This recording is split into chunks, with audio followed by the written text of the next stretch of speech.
కత్తి కొనాలా? ఇక్కడ 3 ఉన్నాయి మా ఇంట్లో. ఇది కొంటే ఇంటికాడ వినాక మా అమ్మ మెట్టు తీసుకుని కొడుతుంది. నాకేమొద్దుపా. నేను దొంగను బే. దొంగవా? నా వద్దునా, నన్ను వదిలేనా, నన్ను ఏం చేద్దునా, నా దగ్గర ఏం లేవున్నా. అయితే నేను పాకెట్లో డబ్బులు ఉండదురా. నా దగ్గర డబ్బులు ఏం లేవున్నా, ఫోన్పేలో ఉన్నాయన్నా. అయితే నా ఫోన్ నెంబర్ చెప్తా, దానికి ఫోన్పే రా. ఫోన్ కూడా ఇంట్లో మర్చిపోయినన్నా. కాదురా, మరి ఇంత ఇన్నోసెంట్ లాగా ఉన్నావేంట్రా? మినిమం కామన్ సెన్స్ లేదురా. బయటకు వచ్చినప్పుడు ఫోన్ పెట్టుకురాలో తెలుదా? నేను కాబట్టి సరిపోయింది. అదే నా ప్లేస్లో వేరే దొంగడు ఉంటే. సరే సరే, ఇంటికి వెళ్ళి డబ్బులు తీసుకురా, తొందరపో. తెస్తలేనా? అట్లయినా నగలు కూడా ఏమైనా ఉంటే తీసుకొని వస్తలేనా? ఆగరా. చెప్పనా? మీ ఇల్లు ఎంత దూరం రా ఇక్కడ నుంచి? 10 కిలోమీటర్లు ఉందినా. 5 నడుచుకుంటూ వెళ్ళిపోతావా? బండి ఉంది, వేసుకో తొందర. సరేనా? ఆగరా.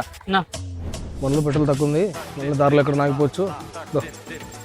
ఏమన్నా తిన్నావాను? లేదన్నా. నువ్వు తినేసి బండ్లు పట్టుకుని తొందర. సరేనా? రాగరా. నువ్వు రాకపోతే నా ఫోన్ నెంబర్ తీసుకున్నా. ఫోన్ ఎత్తుకుంటా స్విచ్ ఆఫ్ చేస్తా. నేను మరీ అంత ఎదలాగా పడుతున్నా. నా దగ్గర 2 ఫోన్లు ఉన్నాయి. ఈ ఫోన్ పెట్టు, తొందరగా వచ్చి ఇక్కడే ఉంటా. తొందర వాళ్ళ పో.